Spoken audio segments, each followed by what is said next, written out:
Bonsoir à tous. On est vendredi 20 novembre et l'échiquier international célèbre en ce jour la journée mondiale des droits de l'enfant. Quels sont ces droits des enfants?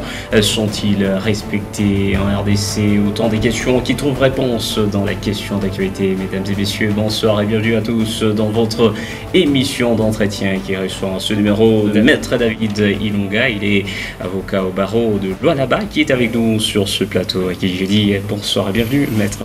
Bonsoir, monsieur le journaliste. Et voilà, Maître, nous parlons de cette journée célébrée en ce 20 novembre. Il s'agit de la journée des droits des enfants. Dans la plupart des pays, les gens parlent de droits des enfants et l'on se demande quels sont ces droits des enfants. Merci, c'est pas un hasard qu'aujourd'hui, 20 novembre, que le monde puisse célébrer la journée internationale des droits de l'enfant. Tout par la convention adoptée par les Nations Unies en date du 20 novembre 1989, où les États-Unis, l'Assemblée des Nations Unies a adopté cette convention pour donner les droits ou reconnaître les droits aux enfants. Ça signifie par rapport à la vulnérabilité de l'enfant, par rapport à ses conditions physiques, intellectuelles et même émotionnelles, les Nations Unies s'est réunies pour adopter la Convention du 20 novembre. Et quels sont ces droits?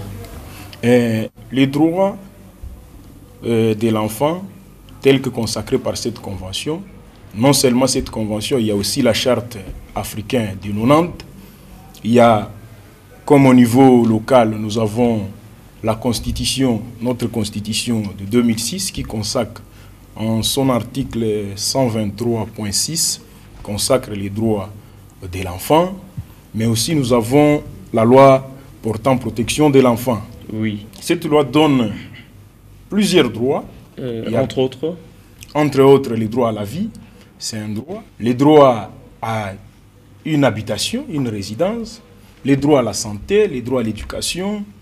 Les droits,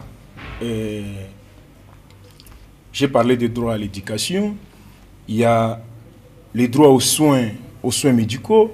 Donc, tous les droits économiques liés à un adulte ou à l'homme sont aussi des droits consacrés par rapport à l'enfant. Mais au-delà de ça, ces droits sont vraiment respectés en RDC? Je peux dire en partie. Pourquoi je dis en partie? Parce que en République démocratique du Congo, tout d'abord, on a créé même une juridiction juste pour les enfants, qui est le tribunal pour enfants. Il y a des juridictions pour enfants. Oui. C'est consacré même dans la Constitution et c'est effectif. Ça, c'est pour dire que la loi est quand même respectée. Et la loi est quand même respectée. La procédure, c'est laquelle? Vous avez des enfants, un enfant qui peut porter plainte contre ses parents? Effectivement, parce qu'il y a cette juridiction pour enfants, mais au-delà de cette juridiction, si c'est l'enfant qui est en conflit avec ses parents et qui veut saisir une juridiction par rapport, je donne un exemple, s'il s'agit de l'abandon d'enfants, et l'enfant se sent lésé, l'enfant peut saisir la juridiction compétente. Dans les cas d'espèce, ça peut être le tribunal de paix. Ça peut être le tribunal de paix du ressort de ses parents, pour que les juges de paix puissent régler cette question d'abandon d'enfants. Et vous avez dit que le droit des enfants sont respectés en partie en RDC. L'autre partie, qu'est-ce qui est à la base de ce non-respect? C'est une question pertinente. J'ai dit en partie parce que aujourd'hui nous voyons nos riz sont abondés par des enfants. Il y a la recrudescence des enfants dans nos rues. Est-ce que la loi ne prévoit pas une protection exceptionnelle par rapport à ces enfants? La loi les prévoit. Si vous lisez la loi portant protection de l'enfant, vous allez vous rendre compte qu'il y a des dispositions de protéger ces enfants qui sont sur la rue. Donc c'est une protection exceptionnelle. Lorsqu'un enfant est exposé à la mendicité, au vagabondage et autres, cet enfant doit être protégé par l'État.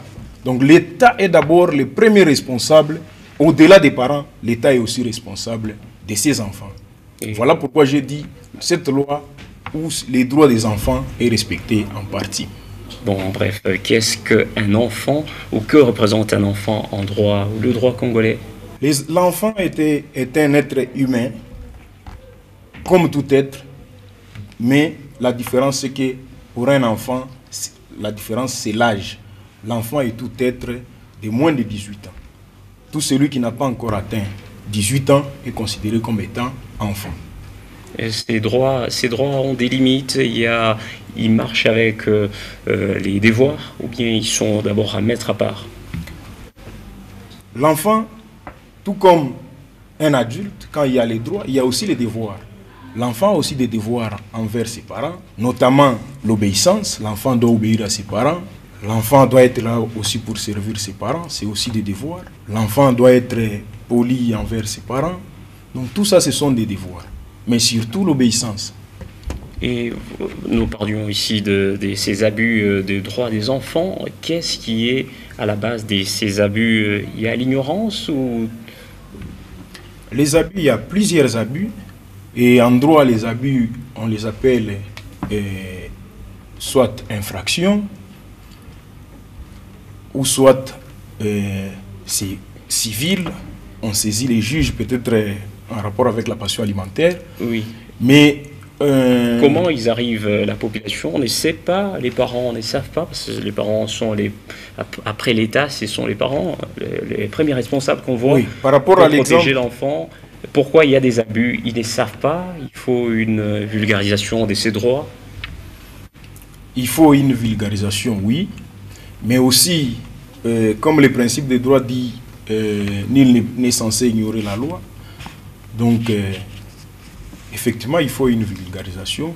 Mais moi, je me pose la question, est-ce que les parents ne savent pas que les enfants ont des droits? Les enfants doivent rester avec leurs parents dans un même domicile? Est-ce que c'est l'ignorance? Moi, je pense que ce n'est pas ça.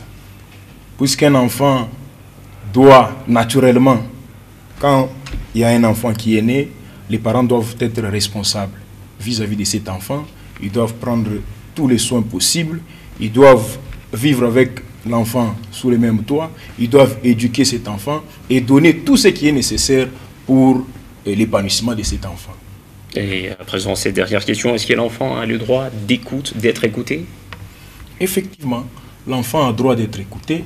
Parce que nous parlons de la culture africaine, quand une grande personne, le parent, sont en train de parler, l'enfant doit se taire, même quand il veut revendiquer ses droits. S'il s'agit des droits, moi je pense que s'il s'agit des droits, l'enfant a droit d'être écouté. L'enfant a aussi droit de donner son avis, son opinion par rapport à sa vie. Et voilà, Maître David Ilunga, je le rappelle, vous êtes avocat au barreau de Lualaba. Question d'actualité, vous remercie d'avoir répondu à son invitation. Nous allons recourir à vous prochainement. C'est moi qui vous remercie. Et voilà, mesdames et messieurs, c'est même par ici que s'achève la question d'actualité de ce soir. Merci à toutes et à tous de l'avoir suivi. Retrouvez un autre sujet dans le prochain numéro de votre émission. Au revoir. Au revoir.